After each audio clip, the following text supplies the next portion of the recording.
Surabhi kitchenലേക്ക് എല്ലാവർക്കും സ്വാഗതം. ഇന്ന് ഞാൻ വന്നിരിക്കുന്നത് നല്ലൊരു പംകിൻ ഹൽവ ആയിട്ടാണ്. അതായത് മത്തങ്ങ ഹൽവ എങ്ങനെ തയ്യാറാക്കുന്നത് കണ്ടു നോക്കാം. ഇവിടെ ഇതാ മത്തങ്ങ ചെറിയ പീസസ് ആയിട്ട് കട്ട് ചെയ്ത് വെച്ചിട്ടുണ്ട്. ഇനി ഇതൊന്ന് വേവിച്ചെടുക്കണം. അപ്പോൾ ഇതാ ഒരു കുക്കറിലേക്ക് ഈ മത്തങ്ങ ഇട്ട് കൊടുക്കുകയാണ്.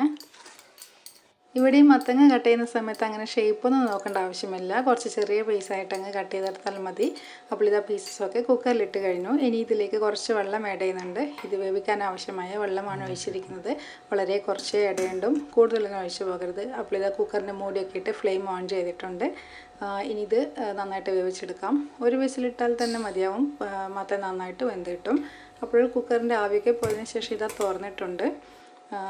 അപ്പോൾ മത്തങ്ങ നന്നായിട്ട് വെന്തിട്ടുണ്ട്. ഇനി ഇതൊന്ന് കുറച്ചൊന്ന് തണ്ണി കഴിഞ്ഞാൽ നമ്മൾക്കൊന്ന് മിക്സിയുടെ ജാറിലിട്ടൊന്ന് അടിച്ചെടുക്കാം.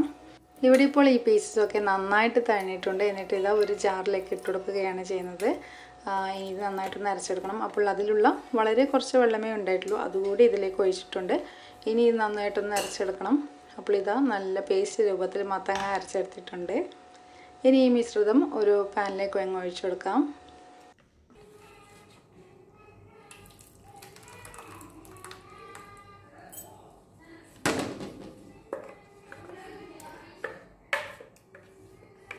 ഇവിടെ അങ്ങനെ ഇതാ മത്തങ്ങ പേസ്റ്റ് പാനിലേക്ക് ചേർത്ത് കഴിഞ്ഞു. ഇനി ഈ പാൻ ഒന്ന് ചൂടാക്കാൻ വെക്കാം. അപ്പോൾ ഇതാ ഫ്ലെയിം ഓൺ ചെയ്തിട്ടുണ്ട്. പാൻ അങ്ങ് വെച്ച് കൊടുത്തിട്ടുണ്ട്. ഇനി നന്നായിട്ട് ഇത് ഇളക്കാം. ഇപ്പോഴിവിടെ ഒരു മീഡിയം ഫ്ലെയിമിലാണ് ചെയ്തുകൊണ്ടിരിക്കുന്നത്. നമ്മൾ കൂടെ തന്നെ നിന്ന് ഇളക്കുന്നില്ലേ, അപ്പോൾ പിന്നെ നമുക്ക് മീഡിയം ഫ്ലെയിമിലിട്ട് ചെയ്യാം.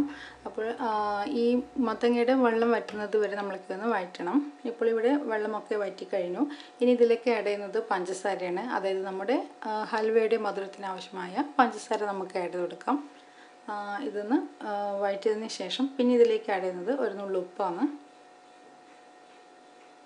ഉപ്പ് ചേർത്ത് നമുക്കൊന്നും കൂടി ഒന്ന് നന്നായിട്ട് മിക്സ് ചെയ്യാം. ഇനി അടുത്തതായിട്ട് ഇതിലേക്ക് നെയ്യാണ് ആഡ് ചെയ്യുന്നത്, പശു നെയ്യ്. അപ്പോൾ ഇത് ആവശ്യത്തിന് ആഡ് ചെയ്തതിന് ശേഷം നന്നായിട്ടൊന്ന് മിക്സ് ചെയ്യാം. ഇവിടെ ഇനി ഇത് കുറച്ച് സമയം കൂടി വഴറ്റേണ്ടതുണ്ട്. അപ്പോൾ അതിനിടയിൽ നമുക്കൊന്ന് ടേസ്റ്റ് ചെയ്ത് നോക്കാം. മധുരത്തിൻ്റെ ആവശ്യമുണ്ടെങ്കിൽ നമ്മൾക്ക് കുറച്ചുകൂടി പഞ്ചസാര ഇപ്പോൾ തന്നെ ആഡ് ചെയ്യാം. ഇനി ഇവിടെ ഏലക്കായ പൊടിച്ചത് ഒന്ന് ചേർത്ത് കൊടുക്കുന്നുണ്ട്. അപ്പോൾ ആവശ്യത്തിന് ഏലക്കായ പൊടിയൊക്കെ ചേർത്ത് ഒന്നുകൂടി വഴറ്റാം. ഇനി ഇതിലേക്ക് കുറച്ചുകൂടി നെയ്യ് ചേർത്ത് കൊടുക്കുന്നുണ്ട്. ഇനി നെയ്യൊക്കെ ചേർത്ത് ഇനി കുറച്ച് സമയം കൂടി ഇതൊന്ന് വഴറ്റിയെടുക്കാം. ഇവിടെ ഇപ്പോൾ നമ്മൾ എടുത്തിരിക്കുന്ന മത്തങ്ങയുടെ കളറൊക്കെ ചേഞ്ച് ആയി ഇപ്പോൾ നല്ല സ്റ്റൈലും കളറായിട്ടുണ്ട്.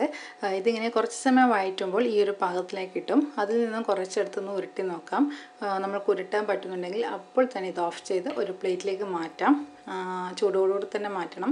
എന്നിട്ട് നമ്മൾക്ക് വേണ്ടുന്ന ആ ഒരു ഷേപ്പിലേക്ക് ഇതിനെ ആക്കിയെടുക്കാം. ഇത് തണ്ണി കഴിഞ്ഞാൽ പിന്നെ നമുക്ക് ആ ഒരു വിചാരിച്ച ഷേപ്പിലേക്ക് ആക്കിയെടുക്കാൻ കഴിയില്ല, ഇത് ഉറച്ചു പോകും. അപ്പോൾ നമ്മൾക്ക് പിന്നെ കുറച്ച് നട്ട്സൊക്കെ വേണമെങ്കിൽ ഇതിന് മുകളിലായിട്ടൊന്ന് ഡെക്കറേറ്റ് ചെയ്യാം. ഇപ്പോൾ ഇവിടെ എടുത്തിരിക്കുന്നത് ബദാമാണ്.